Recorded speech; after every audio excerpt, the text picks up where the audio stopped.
అనగనగా పాటలీపుత్రమనే రాజ్యంలో కొన్నూరు అనే చిన్న గ్రామంలో కాళుడు కాళి అనే ఇద్దరు మరుగుజ్జు దంపతులుండేవారు. వారిద్దరూ సాధువులు. అందరితోనూ మంచిగా ఉంటూ ఎంతో అన్యోన్యంగా కాపురం చేస్తూ ఉండేవారు. ఇదిలా ఉండగా ఒక వేసవికాలం వాళ్ల గ్రామంలో చెరువు పూర్తిగా ఎండిపోతుంది. అయ్యా, మన ఊరి చెరువులో నీళ్లు పూర్తిగా ఎండిపోయాయి. మామూలు మనుషులంతా చాలా దూరం నుండి కావళ్లతో నీరు తెచ్చుకుని ఏదో విధంగా కాలక్షేపం చేస్తూ ఉంటారు. కానీ మనకలా నీళ్లు తెచ్చుకోవటం కష్టసాధ్యం కదా. అవునే, 1-2 రోజులంటే మన రూపాన్ని చూసి జాలిపడి ఏదో సహాయం చేస్తారు, కానీ రోజు అంటే ఎవరు చేస్తారు చెప్పు? నువ్వన్నది నిజమే. రోజు ఇలా నీళ్లు తెచ్చుకోవటం, వాడుకోవటం, దీనికి ఏదైనా మంచి ఉపాయం ఉంటే చెప్పు. సరే, నాకు కొంచెం గడువివు. నేను వెళ్ళి ఇక్కడ ఎవరైనా బావి తవ్వుతారేమో అడుగుతా. అదే, ఏదో త్వరగా చెప్పు, సమయం మించకుండా. నాకసలు నీళ్లు తెచ్చుకునే ఓపికే లేదు. అంటే ఊళ్ళో అందరూ నన్ను, నా మరుగుజ్జుతనాన్ని చూసి నవ్వుతున్నారు. నాకు చాలా బాధగా ఉంది. సరే ఉండు, నేనిప్పుడే వెళ్ళి వస్తాను అని చెప్పి ఆ ఊళ్ళోనే ఉన్న బావి తవ్వే సోమయ్య ఇంటికి వెళ్లి వారితో ఇలా అంటాడు కాళుడు. సోమయ్య, ఇంట్లో ఉన్నావా? ఆ పిలుపు విని సోమయ్య ఇంటి నుండి బయటకొచ్చి చాలా విచిత్రంగా ఆ మరుగుజ్జతన్ని చూసి ఇలా అంటాడు. ఎవరు నువ్వు? నేనెప్పుడు నిన్ను ఊళ్ళో చూడలేదే. అసలు ఎందుకొచ్చు? నా పేరు కాళుడు. నేను నా భార్య కాళి ఈ ఊరికి దూరంగా ఉన్న అడవిలో ఉంటున్నాం. అయితే మాకు ఒక పెద్ద సమస్య వచ్చింది. అవునా? అయితే ఏటో సమస్య నాతో చెప్పు. నాకు చేతనైతే నీకు సాయం చేస్తానులే.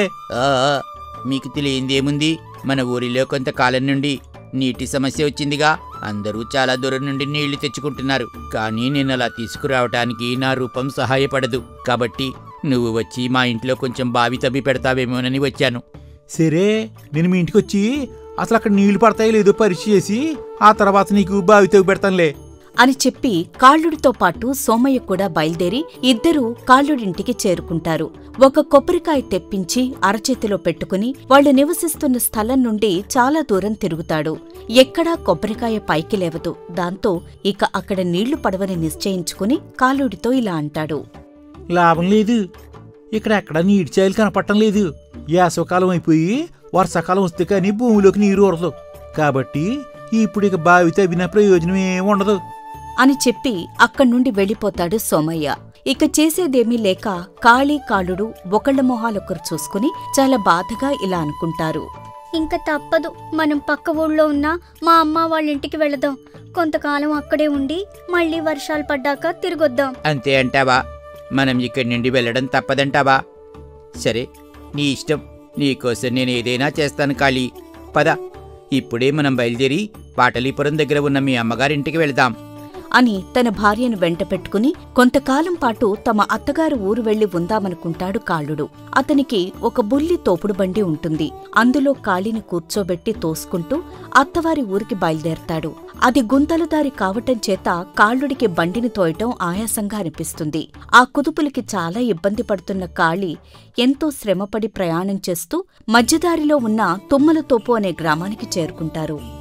ఇంకా మనం చాలా దూరం వెళ్ళాలి, కానీ నాకస్సలు చేత కావటం లేదు. కొంచెం సేపు మనం విశ్రాంతి తీసుకుందామయ్యా అని చెప్పి ఇద్దరూ ఒక చెట్టు నీడలో కూర్చుంటారు. అయితే తుమ్మలతోపులో పిల్లి పిశాచాలనే హీనజాతి పిశాచాలుంటాయి. వాటి పేర్లు శంఖిని, ఢాకిని. అవి రెండూ కలిసి ఆ తోవలో ప్రయాణికులను ఏడిపిస్తూ ఉండేవి. అవి ఆ మరుగుజ్జు దంపతులను చూస్తాయి. చూసావా డాకిని? వీళ్ళని చూసావా? భలే చిన్నగా విచిత్రంగా ఉన్నారు. వీళ్ళని అస్సలు వదలొద్దు. చాలా మైకంగా ఉన్నారు.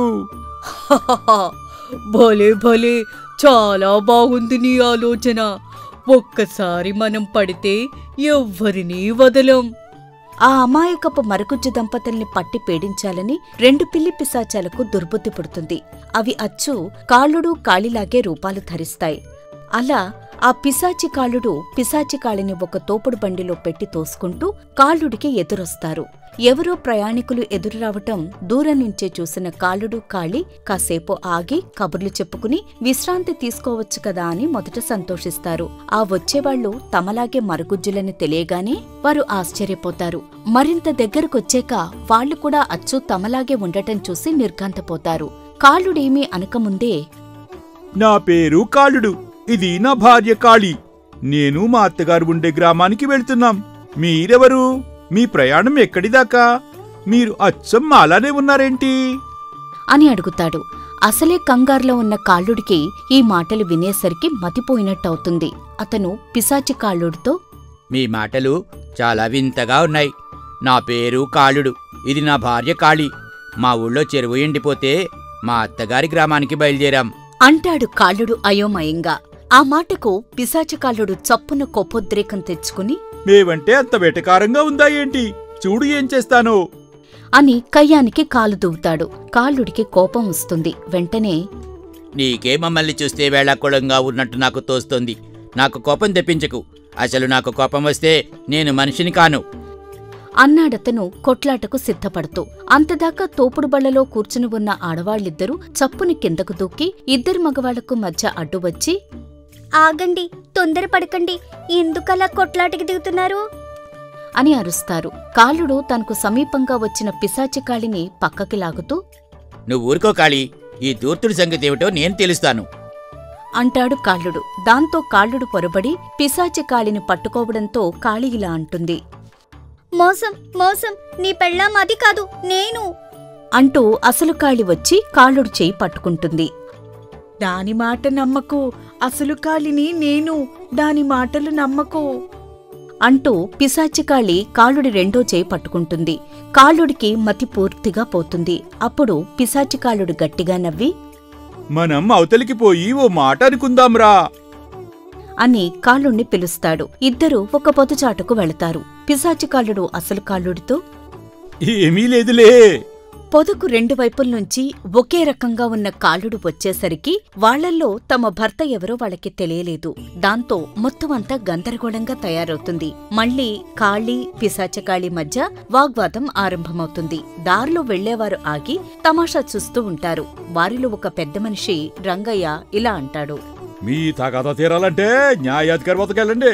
మీరెంతసేపు జాగడమాడినా ఈ గందరగోళంలో నిజం బయటపడదు అని సలహా ఇస్తాడు. నలుగురూ కలిసి ఆ సుబ్బయ్య వెంట సమీపంలో ఉన్న న్యాయాధికారి వద్దకు వెళతారు. దురదృష్టవశాన ఆ న్యాయాధికారి కూడా మరుగుజ్జే. ఎవరు మీరు? ఎందుకొచ్చారు? మీకేం కావాలి? ఇది న్యాయస్థానం, అంతేగాని కవలలు తిరిగే ప్రదేశం కాదు. లేదయ్యా, మేమిద్దరం కవలలం కాదు. వీళ్ళల్లో మా భర్త ఎవరో తెలియక మేం గొడవ పడుతున్నాం. మాకు వీళ్ళల్లో ఎవరు అసలు వాళ్ళో ఎవరు నకిలీ వాళ్ళో అస్సలు అర్థం కావటం లేదు. ఏమిటేమిటి? మీరు కవలలు కాదా? పైగా నాలా పొట్టివాళ్ళు కూడానా? అంటే నా గురించి తెలుసుకుని మీరు నన్ను అపహాస్యం చేయడానికి ఇక్కడికి వచ్చారా? మీ పనిలా కాదు. వీళ్లల్లో ఎవరు అసలు వాళ్ళో ఎవరు నకిలీ వాళ్ళో ఎవ్వరూ చెప్పలేరు. అలాంటిది నేను మాత్రం ఎలా చెప్పగలను? అయ్యా, మీరే ఎలాగంటే ఎలాగయ్యా, మీరు న్యాయం చేస్తారని నమ్మి వచ్చాం. సరే, మీరు ఫిర్యాదు ఇచ్చారు కదా, మీకు తప్పకుండా సరైన సమాధానం ఇస్తాను. ఆగండి. ఎవరక్కడ? ఈ నలుగురు నిజం చెప్పేదాకా నలుగురిని చింతబరికలతో బాదండి అని ఆయన తన భటులకు ఉత్తర్విస్తాడు. నలుగురు మరుగుజ్జులు ఒక్కసారిగా చెవులు చిల్లులు పడేటట్టు కేకలు పెడతారు. ఆ కేకలు విని జనం గుమిగూడుతారు. చాలా రభసవుతుంది.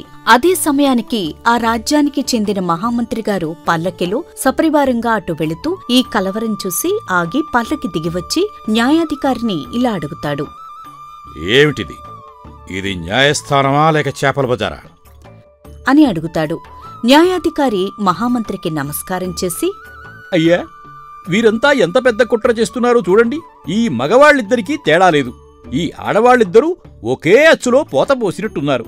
వీరు కేవలం నన్ను మభ్యపెట్టడానికి మాత్రమే వచ్చారు. వీరు నిజం చెప్పేదాకా చింతబరికలతో చావగొడితే నిజం అదే బయటికి వస్తుందని నేనే వారిని అలా కొట్టమని చెప్పాను అని చెప్తాడు. దాంతో మహామంత్రి ఒక్క క్షణం ఆలోచించి ఇదేదో ఆ పిల్లి పిశాచాల ఎత్తుగడేనని ఆయనకు అర్థమవుతుంది. ఆయన న్యాయాధికారితో, ఏం అవసరం లేదు. నీ చింతబరికలకు వీళ్ళు లొంగరు. నా వెంట భద్రయ్య అనే పిశాచాల మాంత్రికుడున్నాడు. వాడి చేత భైరవ చక్రం వేయించి అందులో ఈ నలుగురిని కూర్చోబెడితే పిల్లి పిశాచాల పాటలు అప్పుడు తెలుస్తాయి.